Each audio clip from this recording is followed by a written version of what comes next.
Welcome to Pattern and Craft. I'm Courtney, and in today's video I wanted to show how to weave in ends when you're working in garter stitch for knitting. So I'm on the back of my work. This is a scarf that I created out of all garter stitch, and I'm working my ends in on the back. And I have this lighter colored yarn that I have already started to weave in, and I would say that is a really pretty invisible way of weaving in, and I just wanted to share it with all of you. So I'm going to turn it so that my garter stitch rows are going horizontally, so it's a little easier to explain. I actually kind of like to work it on the diagonal, but for the purposes of instruction, I will hold it horizontally. So I'm going to weave in my ends using a blunt-tipped tapestry needle. This is a metal one. This is my favorite type to use, but anything that has a large eye and a blunt tip should work fine. So I'm just going to thread my yarn on, and I've already kind of done a little bit, so I'm going to continue. I'm going to be weaving in between these two ridges of garter. So if you look pretty closely, if you look at the actual stitch of the garter, you will notice that the yarn does kind of go in this little kind of snake.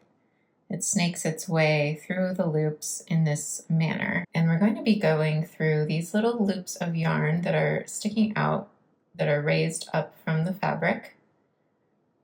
And you can see how they're little curves, and they sort of have a convex and concave shapes, but to make it a little easier to call out which one we're using, we're going to call the ones that go arch this way rainbows, and then the ones that arch this way smiles.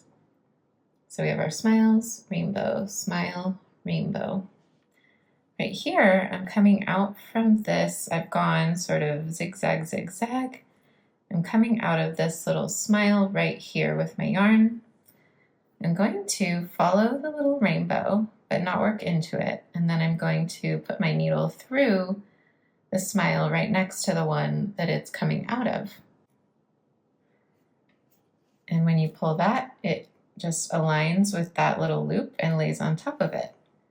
Now I want to go below, but slightly to the left, so almost working backwards just a little bit. I'm going to go into this little rainbow of the row below and go through there. Then I'm going to follow the little smile, go up through the rainbow directly next to the rainbow I went down through. Then I'm going to go back up slightly, again kind of working backwards just slightly into the little smile that this yarn came out of before it went through the rainbow of the current row. So back up through the smile. Keep your tension when you pull the yarn pretty even with the rest of the knitting. Now we're going to follow the little arch of the rainbow next to the smile we came out of, but we're not going to work into it. Remember, we're just going to go directly across to the next smile over and go through that. And then on the row below, we're going to go through the rainbow. We're going to follow the smile, then go up through the rainbow next to the rainbow we just came through. Then we're going to go diagonally back up through the smile, along the rainbow, back down through the smile, through the rainbow we already went through once, follow, and then go up through the adjacent rainbow, up through the smile as well. Follow the rainbow, down through the smile, down through the rainbow that we just came out of. Oops. And my yarn is a little challenging to work with because it's a chainette, so I'm catching a little bit, but you can see what I'm doing. So I'm just going along and following this little zigzag shape that the yarn is making. And I'm just kind of following the weave that already was created when I was doing my knitting. And you can see I've woven in these ends, and they're already all sort of hidden into the fabric.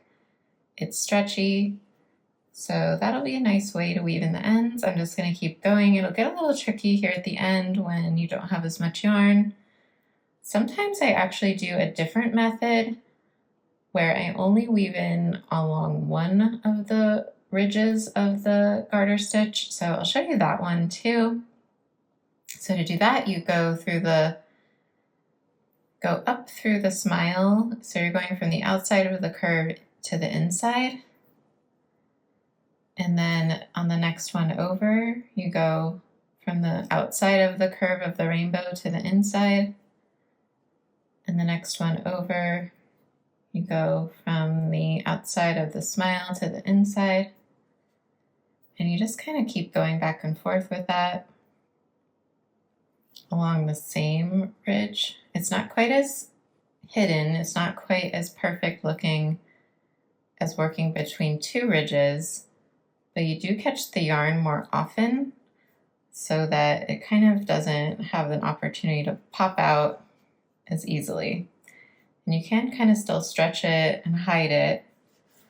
It does kind of change the shape of the ridge. It makes it more of like a braid, whereas when you weave in between two ridges, it leaves the original structure of that stitch. So there's two different ways to weave in your end when you have a garter stitch item in knitting.